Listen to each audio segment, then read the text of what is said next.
Bulk truck పార్క్ని వ్యతిరేకిస్తూ రాజయ్యపేట మత్స్యకారులు పోరాటాన్ని ఉధృతం చేశారు.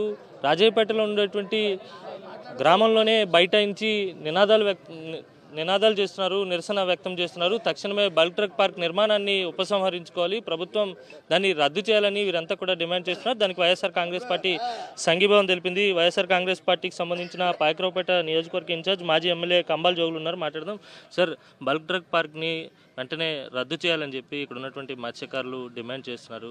ప్రభుత్వం ఏమాత్రం పట్టించుకోవడం లేదు, ఆ దిశగా నిర్ణయాలు కూడా చేయడం లేదు. హోంమంత్రి ఇక్కడికి వస్తే మత్స్యకారులు కూడా అడ్డుకున్నారు. అసలు ఈ వ్యవహారాన్ని ఏ విధంగా చూడాలి? వైఎస్ఆర్ కాంగ్రెస్ పార్టీ తరఫున మీరేం డిమాండ్ చేస్తారు?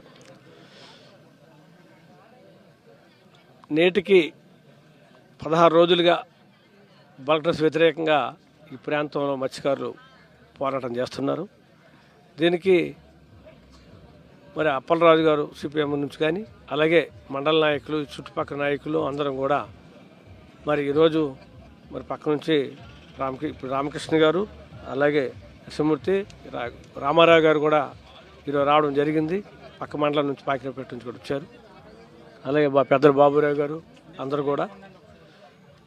అయితే నేటికి 17 రోజులైనా